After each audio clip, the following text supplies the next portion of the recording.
Entre cruzamientos. Porque el arte se escucha, se siente, se prueba, se respira. Entre cruzamientos. Un diálogo entre usted y la cultura.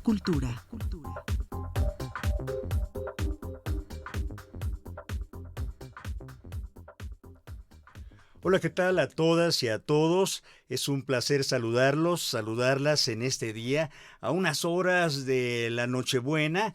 Le presentamos a usted con muchísimo gusto en este espacio Entre Cruzamientos. Le daremos cuenta de la gran diversidad que existe en nuestro país para celebrar una fecha como esta, la Navidad. Sería inagotable hablar de todas las expresiones culturales y artísticas que se dan en esta geografía, pero nos vamos a centrar en esta oportunidad en la fiesta de las Pachitas, Cristo, Sol, Maíz, entre los coras de Nayarit. Eso por un lado, y también la otra cara de la moneda en este espacio, nos acompañará el compositor y arreglista Eduardo Flores Contreras. Él nos va a hablar y va a interpretar el teremín, este instrumento que no requiere del contacto físico para su interpretación. Les agradecemos el favor de su atención, les damos la más cordial bienvenida a Entre Cruzamientos, hoy 24 de diciembre de 2024. Mi nombre es José Ángel Domínguez, me da mucho gusto acompañarlos.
Cable, pues agua.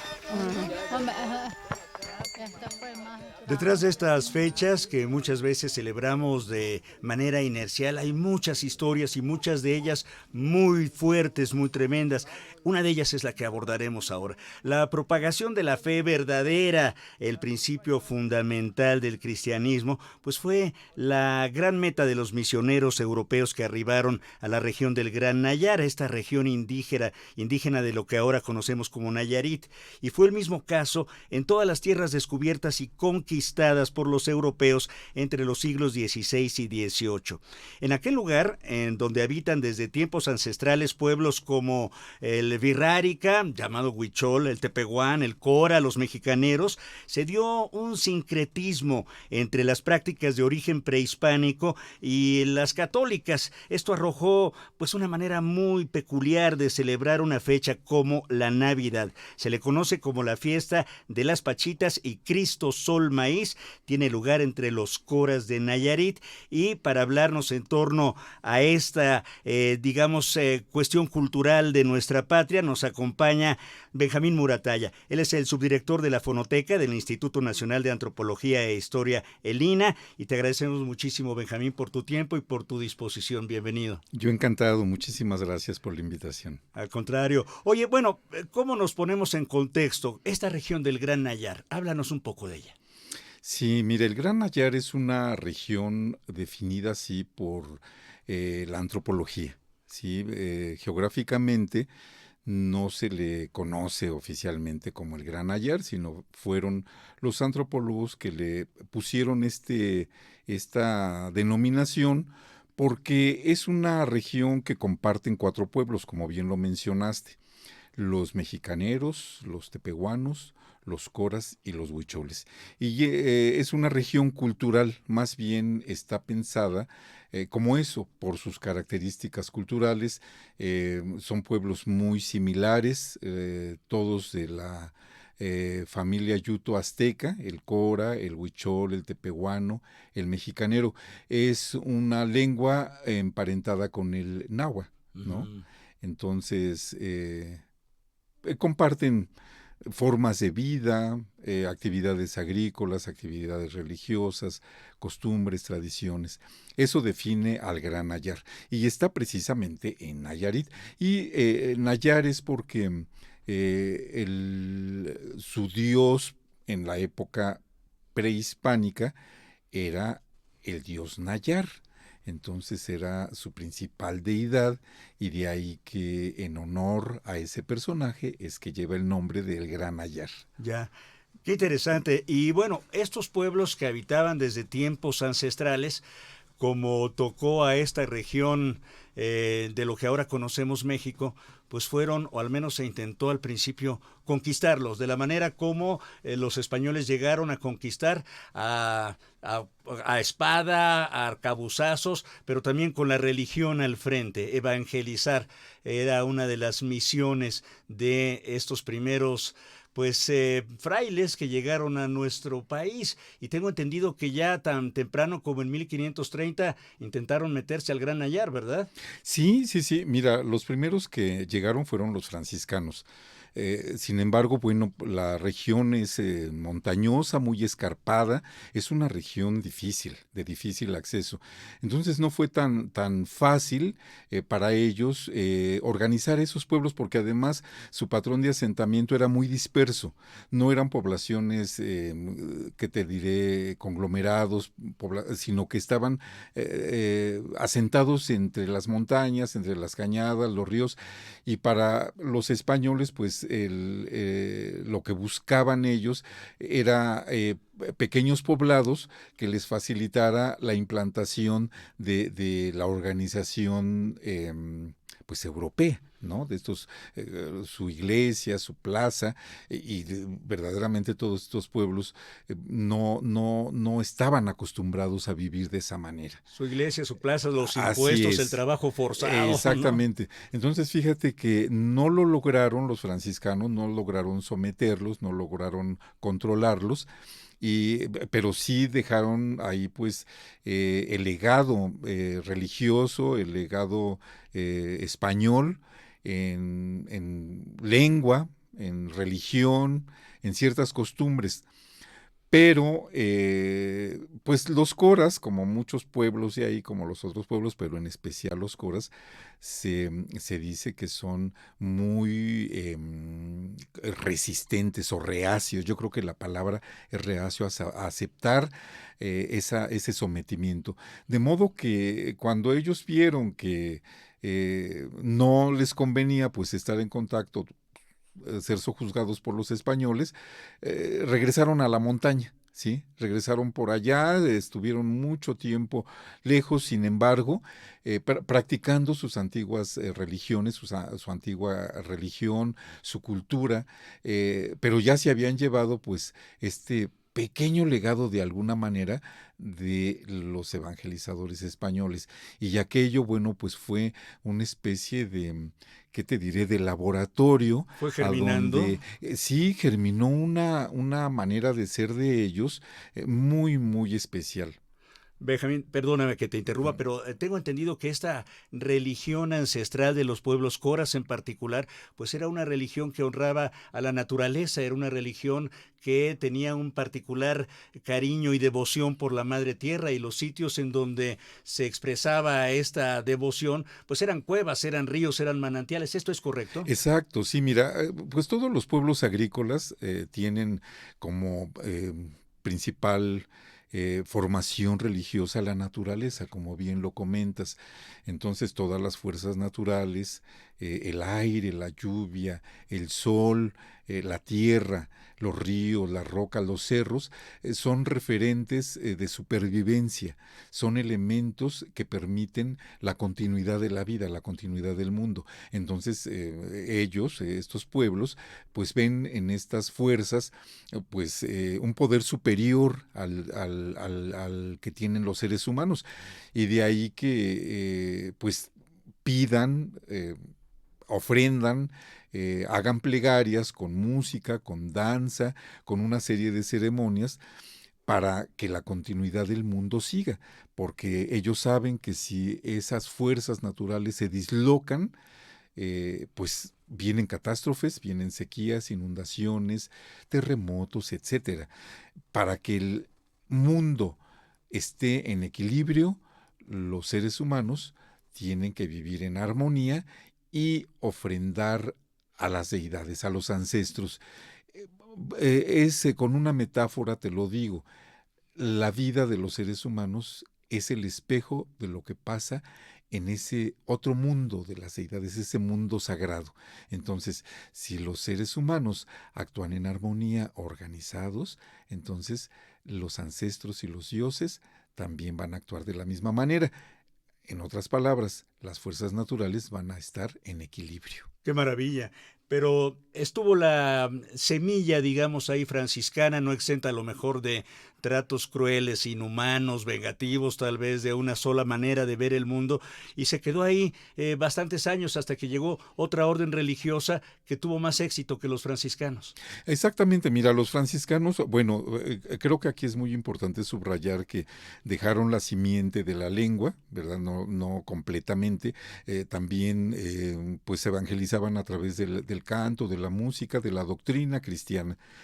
Se fueron los franciscanos porque inclusive hubo muertes por parte de los coras hacia los franciscanos, de manera que prácticamente huyeron los franciscanos de ahí. Durante mucho tiempo pues aquello estuvo abandonado hasta que nuevamente hicieron el intento, y fueron las huestes de los jesuitas. Los jesuitas, cuando llegan, son más condescendientes, tienen una política evangelizadora muy diferente a la de los franciscanos, se acercan más a la gente, respetan por principio sus costumbres, su religión, y de esta manera pues se ganan a todos estos pueblos, principalmente a los coras, a los aguerridos coras. La conversación es con nuestro invitado, Benjamín Muratalla. Él es el subdirector de la Fonoteca del Instituto Nacional de Antropología e Historia, y el tema que abordamos es la fiesta de las Pachitas entre los coras en Nayarit. Cristo, sol, maíz, ya llegaremos a eso, y los invitamos a que se queden y a que nos hagan llegar sus puntos de vista, sus comentarios. Siempre son bienvenidos.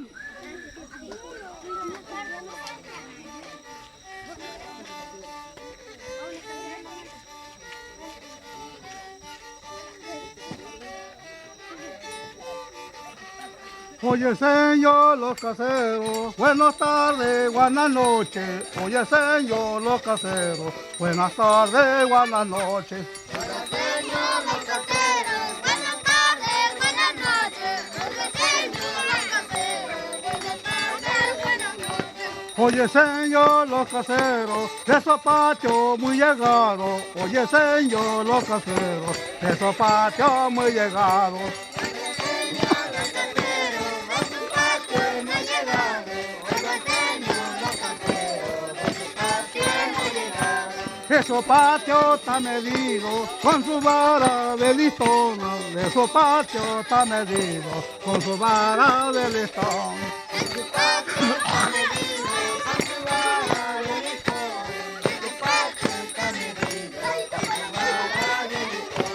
A nosotros no la culpe, la justicia la mandó. A nosotros no la culpe, la justicia la mandó.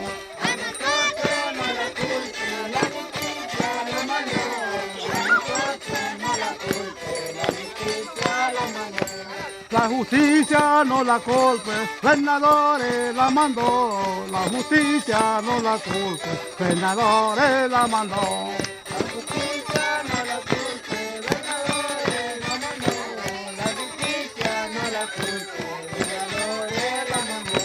Senadores no la culpe, principales la mandó.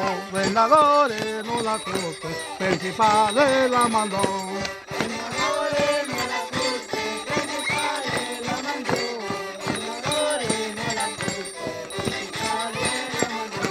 Principales no la culpe, solo Dios la mandó. Principales no la culpe, solo Dios la mandó.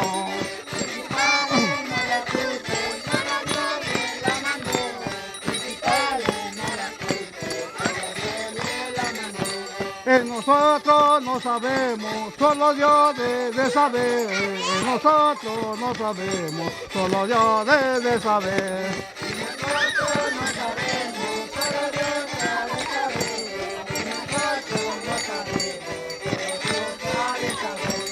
Arrímese, compañeros, veneremos visitando. Arrímese, compañeros, arrímese visitando.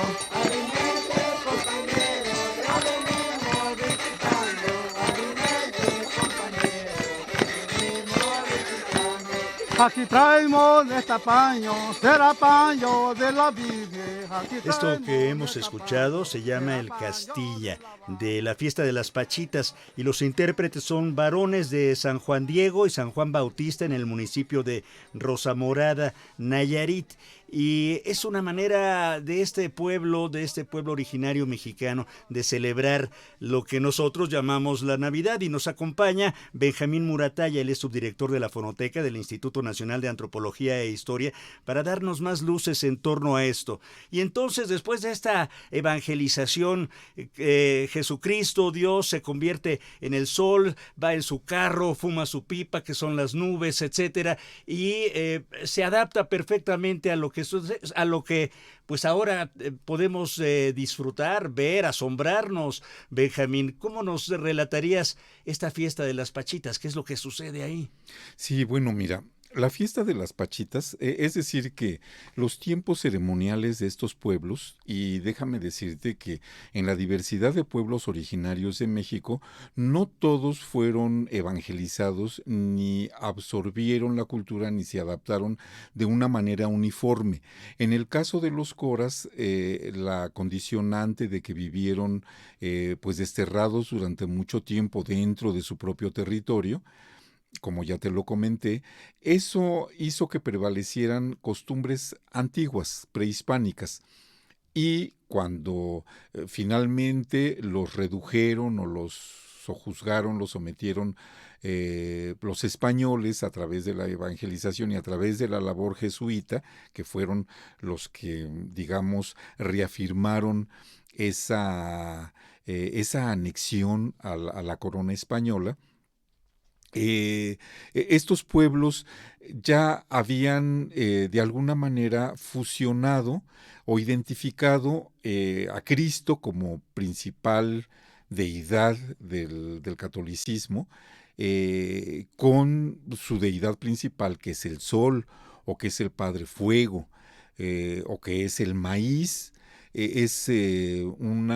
Son paralelismos simbólicos en donde la liturgia católica, la liturgia cristiana, de alguna manera se empalma con el ceremonial, o por qué no decirlo así, con la liturgia prehispánica de los coras.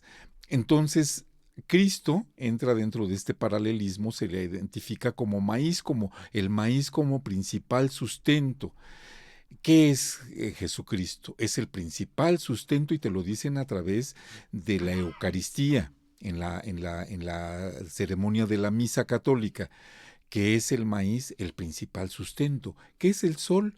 El principal sustento de la vida. El venado también está dentro de ese paralelismo. Lo mismo el peyote.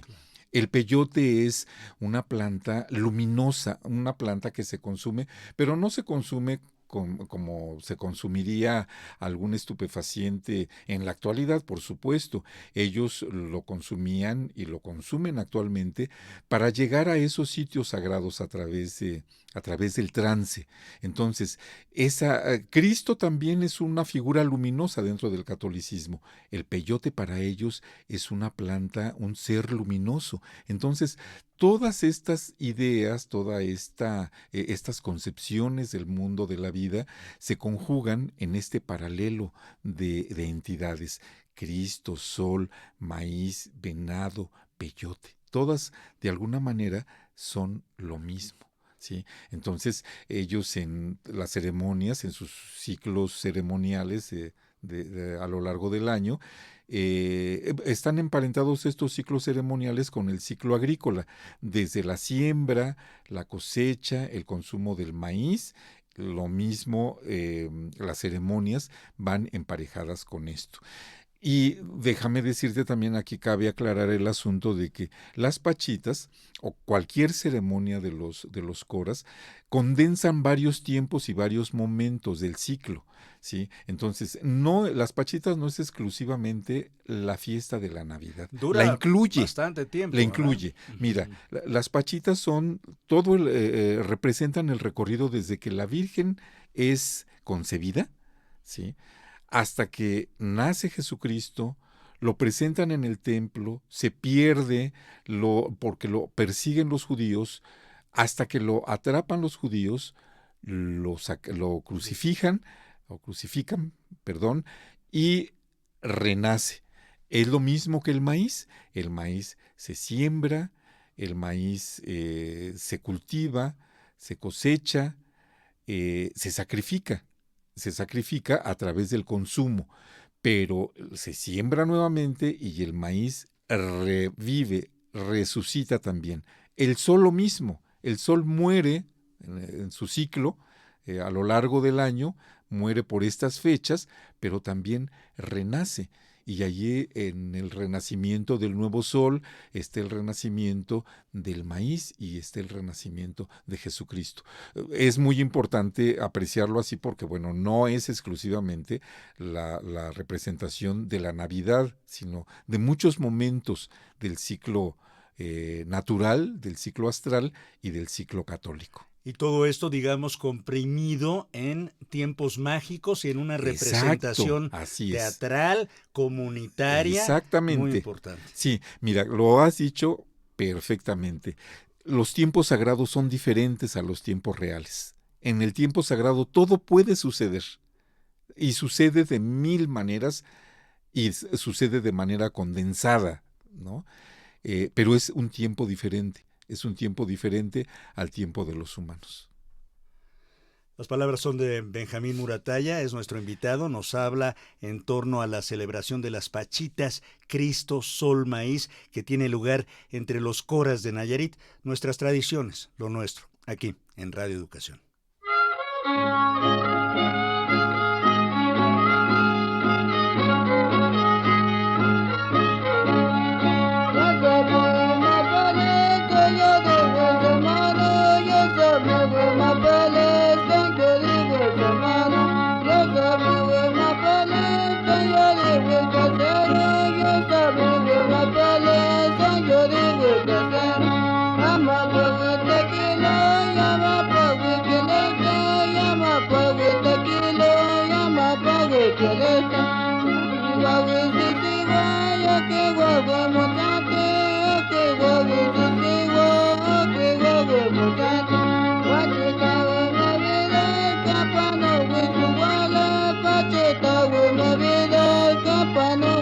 Wala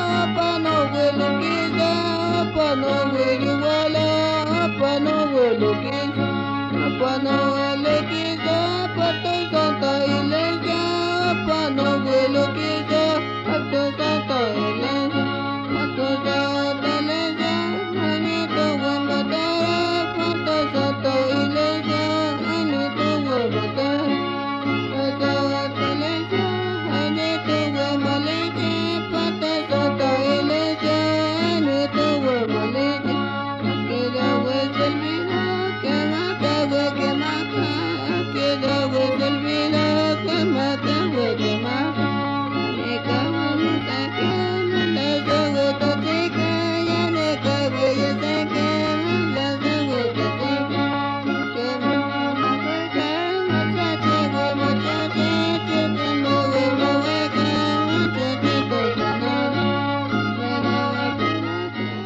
Esto que acabamos de escuchar, amigas, amigos, estimado Benjamín Muratalla, se llama El Cruzante, y tengo entendido que este canto sagrado, lo llamaré así de esta manera, no sé si tú me corregirás. Es una letanía. Es una letanía. Sí.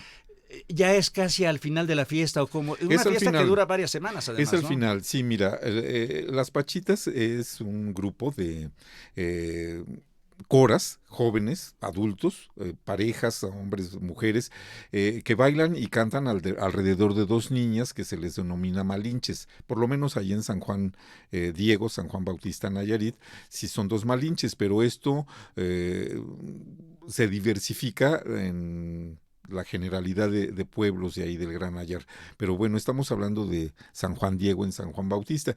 Entonces, mira, dura desde el 20 de enero y termina el martes, el lunes previo al carnaval, al martes de carnaval. Entonces van de casa en casa cantando, ¿verdad? Y ahí pues se ve traducidas pues los cantos de las posadas.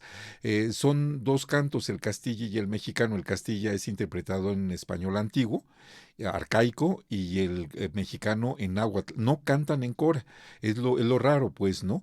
Es a donde se ve pues la influencia de los cantos cristianos a través de la evangelización. En estos cantos puedes identificar el canto llano, canto gregoriano, muchos cantos que trajeron los españoles a través de la misión, y pues en las Pachitas se percibe esto. Y el cruzante es una letanía con la cual finalizan la ceremonia, el último día de la ceremonia, porque esto es día y noche.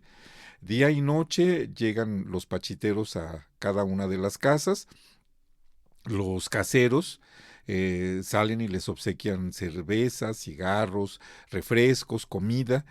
Y bueno, este último momento ceremonial, pues van al cruzante, que es el lugar representativo de la cruz, pero también de los rumbos del universo, ¿sí? Entonces cantan hacia el oriente, por donde sale el sol, y ahí termina la festividad.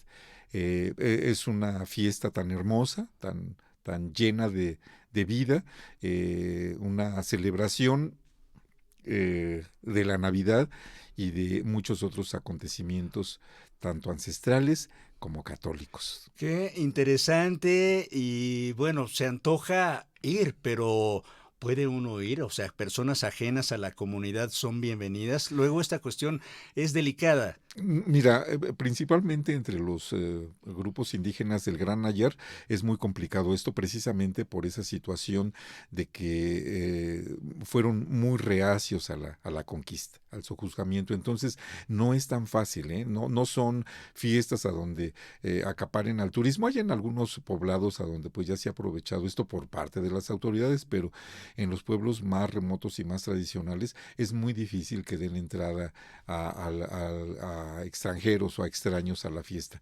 Nosotros como antropólogos pues tenemos que pedir permiso a las autoridades. Pues sí. Y el permiso pues llegará, por supuesto, y pero con respeto, porque hay una cosa importante que es una nueva valoración de lo que somos los mexicanos y las mexicanas, por supuesto, y esto tiene que ver con nuestros pueblos originarios y con lo que sucedió antes, durante y después de la conquista española. Exactamente. ¿Cómo terminarías, mi querido Benjamín Muratalla? Te agradecemos muchísimo por tu tiempo, por tu claridad, por tu entusiasmo. Esta charla tiene que continuar en algún momento. Bueno, pues mira, que conozcamos como mexicanos, que abramos nuestros horizontes culturales, que reconozcamos que hay una serie de culturas, somos un pueblo diverso y eso es lo que nos hace ser mexicanos. No nada más celebramos la Navidad así como así en las grandes ciudades, sino hay otras formas de celebrarla. Muchísimas gracias, Benjamín Moratalla. Nuestros caminos se volverán a encontrar. Por supuesto que sí, con mucho gusto.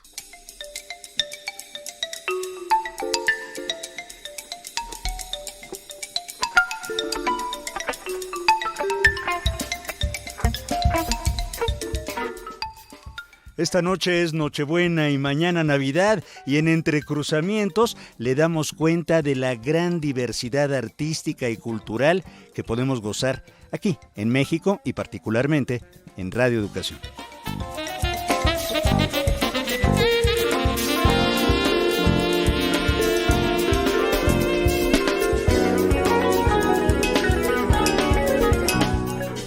Quiero decirles que nuestro siguiente invitado es el músico Eduardo Flores Contreras.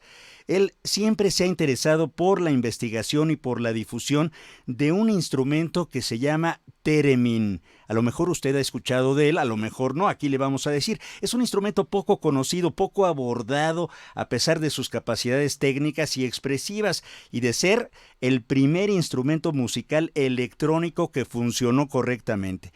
Hace apenas unos días, Eduardo Flores Contreras ofreció un concierto cuyo programa se integró de villancicos, de canciones navideñas populares, tanto de la tradición española, estadounidense y latinoamericana, lo cual le permitió transitar por épocas diversas y de esta manera, además, demostrar las capacidades sonoras de este instrumento, el theremin. Vamos a conocer más de este instrumento y le damos la más cordial bienvenida al músico Eduardo Flores Contreras. Gracias por tu tiempo, por tu disposición de compartir tu arte con las audiencias de Radio Educación. Eduardo, bienvenido. Muchas gracias. Más bien yo agradezco mucho la oportunidad de estar en este espacio que es tan querido. Nos agradecemos y estamos muy contentos de que así sea. Y cuéntanos, ponnos en contexto. Theremin parece magia porque es un instrumento que no se toca.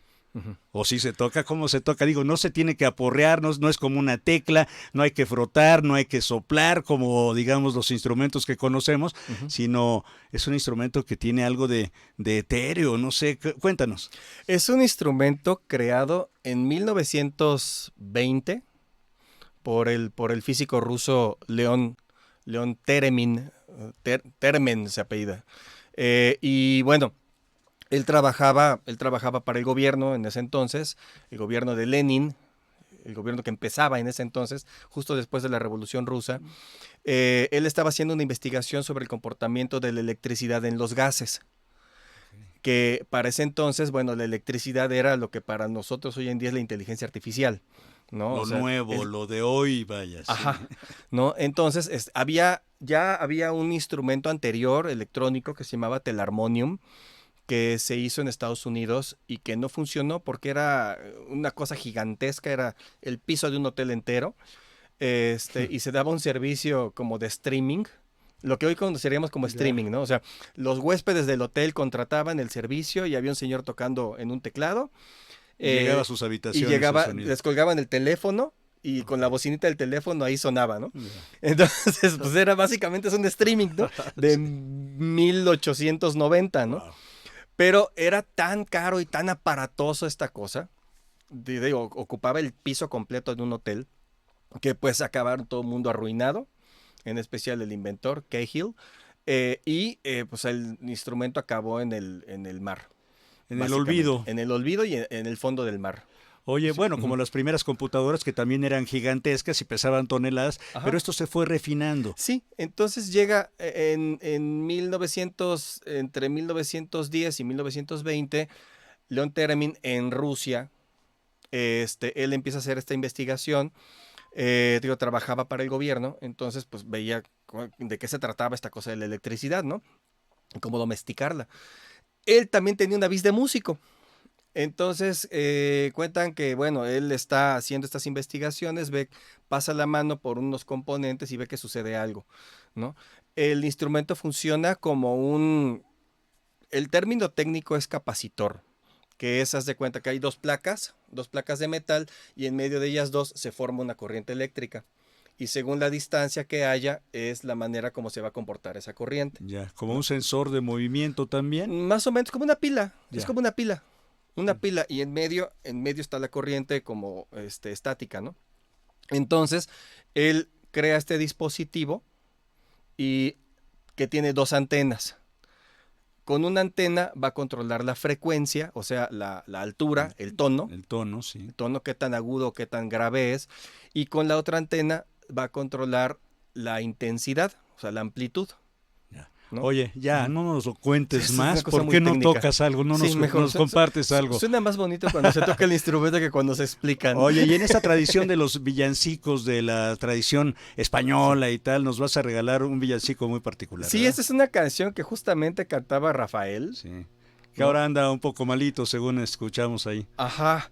Y que, bueno, el niño del tambor, que no necesita más presentación, ¿no? Pues venga, es el músico Eduardo Flores Contreras aquí en Entre Cruzamientos. Él interpreta el Teremín y esto se llama El Niño del Tambor.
Contreras nos ha regalado esta interpretación del Niño del Tambor en el Teremín, su instrumento.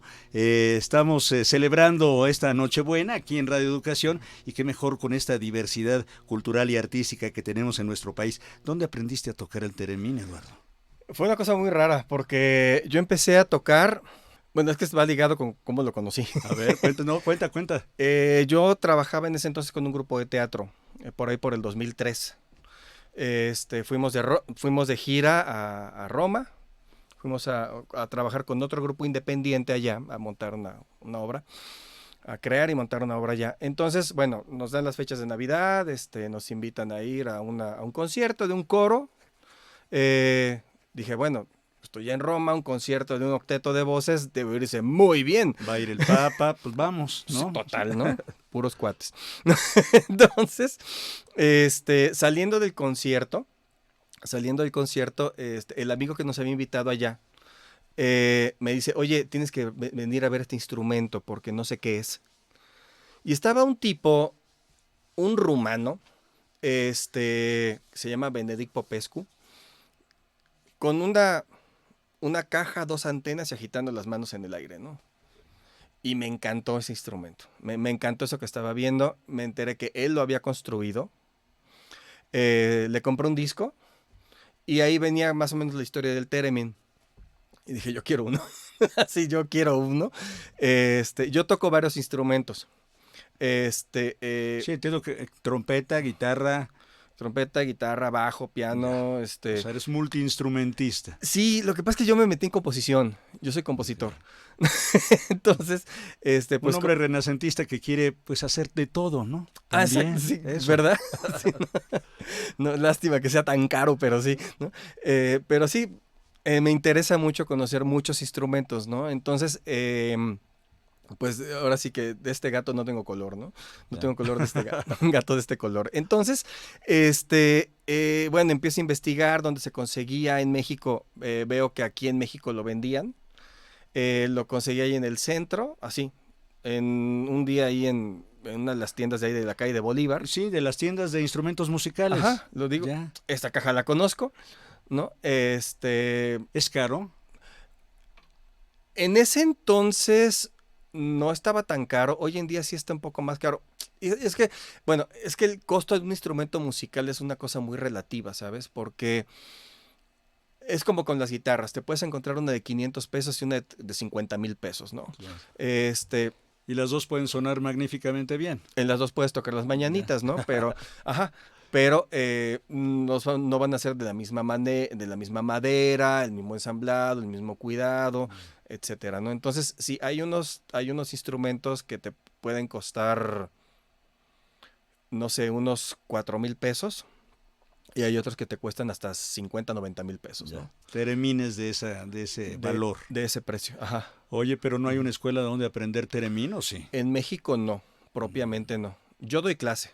Ok. Yo doy clases. ¿Y cómo te encontramos? Dinos de una vez tus redes sociales o sí, puntos claro. de contacto para ir apuntando. Pues bueno, en Facebook, Eduardo Flores Contreras. Igual en Instagram, igual Eduardo Flores Contreras.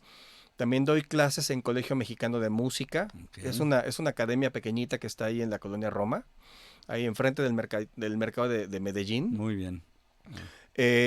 Y bueno, es un proyecto personal que tenemos con un amigo, ¿no?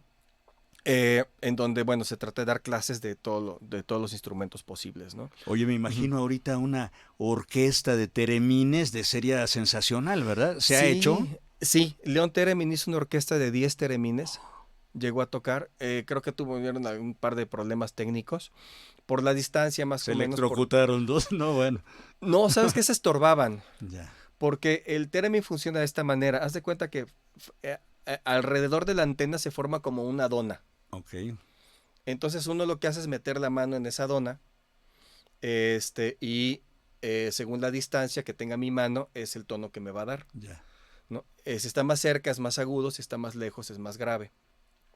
Entonces, si yo tengo a alguien a mi derecha, el cuerpo de esa persona me va a interferir. Interfiere, sí. Ajá. Entonces ahora pon a 10. Claro. Era un estorbadero bárbaro.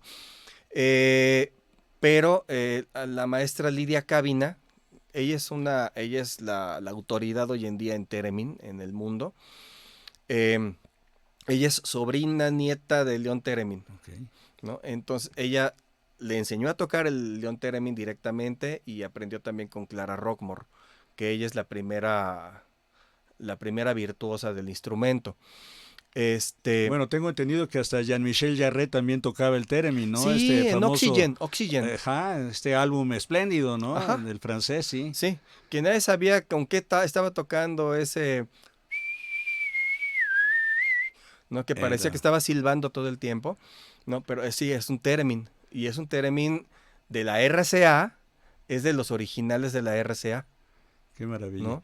Oye, regálanos algo más, ¿no? Del theremin para irnos ambientando en esta cuestión navideña con estos sonidos extraordinarios para hacer pues una Nochebuena y una Navidad poco frecuentes.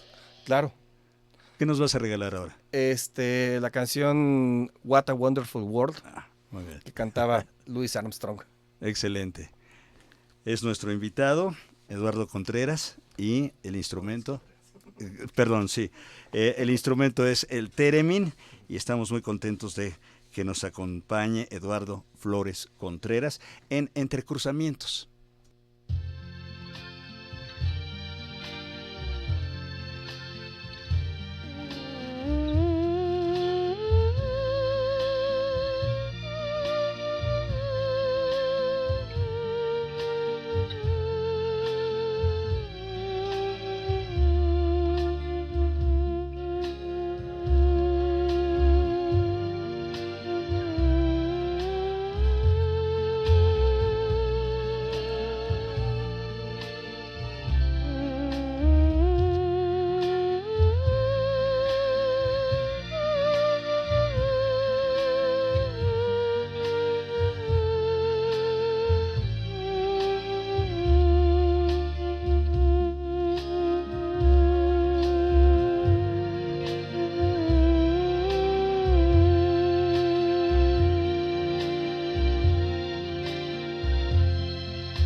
What a Wonderful World, decía Satchmo Louis Armstrong, la interpretación del músico Eduardo Flores Contreras en su instrumento el theremin. ¿Cuántos años llevas tocando este instrumento, Eduardo?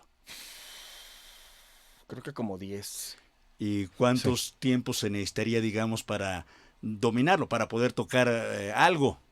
Como todos los instrumentos, como todos los instrumentos, sí requieren horas, sí requieren disciplina. Disciplina, es como todo. Pasa una cosa, es bien interesante, cuando uno toca varios instrumentos, te das cuenta que hay las diferencias que hay entre unos instrumentos y otros. A veces uno tiene más habilidad para tocar una cosa que otra. Claro. ¿No? Sí. Hay instrumentos que puede ser por la misma fisionomía de la mano, por las mismas preferencias, puede ser que nos cueste un poco más de trabajo tocar un instrumento que el otro. Lo cierto es que no todos los instrumentos necesitan un montón de paciencia. Paciencia y horas de trabajo y enamorarte y volverte loco con el instrumento. De otra manera no se puede, ¿no? O sea, te podría decir, en 2 años ya estás tocando el instrumento. Tal vez en 6 meses. Tal vez en 6 meses, depende de cuántas horas le estés dando, ¿no? Oye, Eduardo, y tengo entendido que este instrumento ha sido utilizado sobre todo, hay obras escritas de música de concierto para theremin y todo, ya nos hablarás un poquito de esto, pero sobre todo en la industria cinematográfica y televisiva como un poco para el misterio, el desequilibrio mental de ciertos personajes, la ciencia ficción. ¿Esto es correcto? Se utilizó mucho tiempo para eso, sobre todo cuando después de la película La Guerra, el día que la Tierra se detuvo. Ajá. Esa película fue musicalizada con theremin.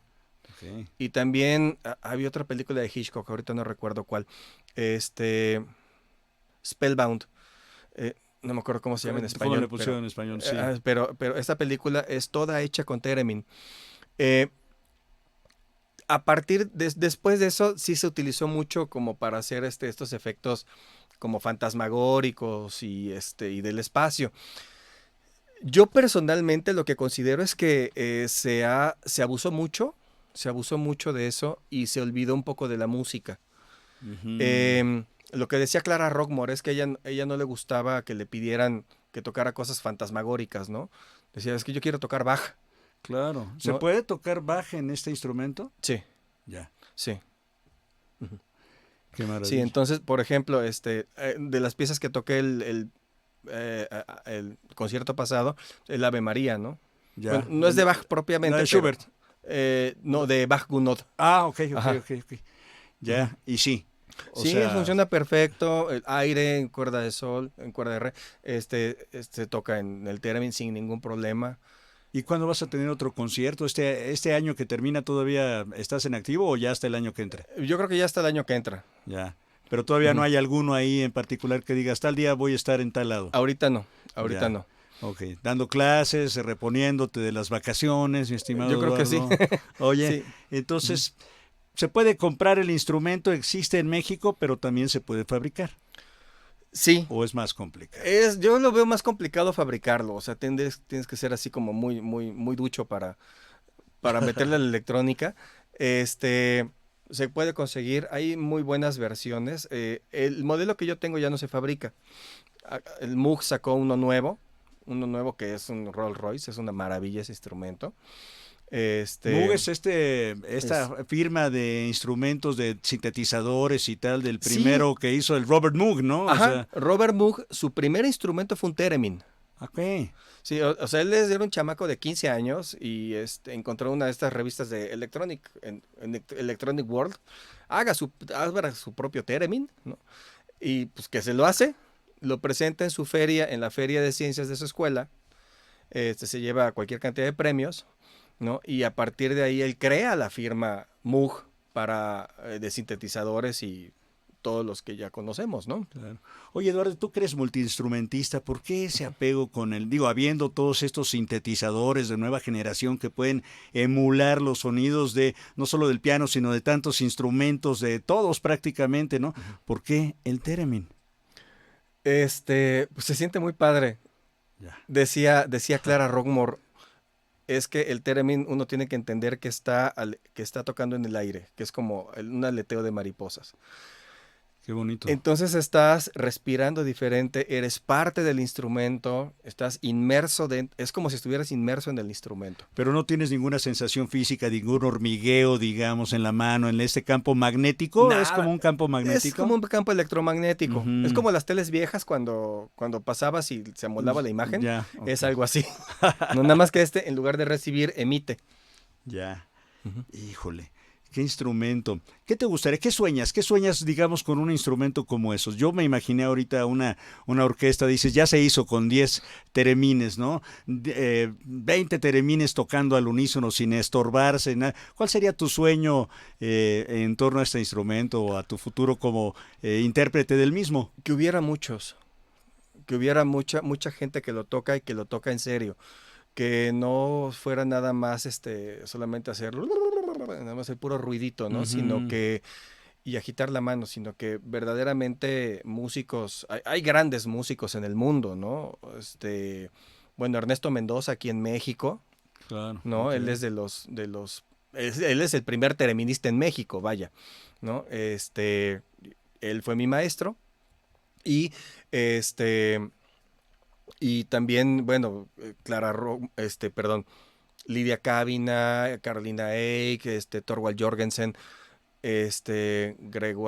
Gregory Blanche, Hombres y mujeres por igual, hombres o sea, y mujeres, no hay ninguna cuestión sí. de que tengas que tener más fuerza, más aire o cualquier cosa, ¿no? No, no, o sea, tienes que tener la sensibilidad y es un instrumento que se toca con una enorme delicadeza. Sí. Es como si estuvieras haciendo tai chi todo el tiempo. Mira, es una muy buena aproximación porque además este Ajá. movimiento que dices que son como aleteo de mariposas, ¿no? Ujú. En el aire que producen sonidos y estos sonidos producen un efecto particular en las personas, no Ujú. solo que lo interpretan, sino también en las que lo escuchan, porque Ujú. sí, es un sonido pues muy propio, ¿no? Como que Es como si cantaras con las manos. Es como si cantaras con las manos y estuvieras flotando todo el tiempo. qué maravilla. Esa es la sensación que tengo. Oye, nos Mm. encantaría, estamos ya sobre el tiempo, pero ¿tienes algo más que nos pudieras regalar, algún pedacito más de algún villancico o lo que tú quieras para terminar con esta emisión de Entre Cruzamientos que te agradecemos y que celebramos la Nochebuena del 2024? ¿Qué te parece el Ave María? ¡Ah! Me encanta la idea. Venga, es Eduardo Flores Contreras, él es músico tereminista. En Entre Cruzamientos en vivo celebramos la Navidad, bueno, la Nochebuena y la Navidad también de este año 2024.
Agradecemos al maestro, al músico Eduardo Flores Contreras por habernos acompañado en esta emisión de Entre Cruzamientos. Eduardo, muchísimas gracias por traer a la palestra, digamos, este instrumento, el theremin, poco conocido, poco visto, poco disfrutado. De verdad, muchísimas gracias. Te podemos encontrar en redes sociales con tu nombre, ¿verdad? Eduardo Sí, Flores Contreras. Eduardo Flores Contreras en Facebook, Instagram, básicamente en esas dos, es en donde más me muevo. Muy bien. Y bueno, aquí estamos. Muchísimas gracias a ustedes por la invitación. Y pues bueno, yo feliz de dar a conocer el instrumento.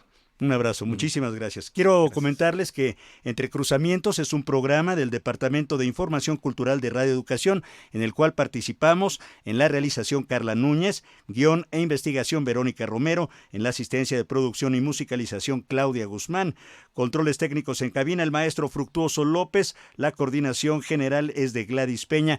Mi nombre es José Ángel Domínguez y espero que nuestros caminos se vuelvan a encontrar. Entre Cruzamientos. Porque el arte se escucha, se siente, se prueba, se respira.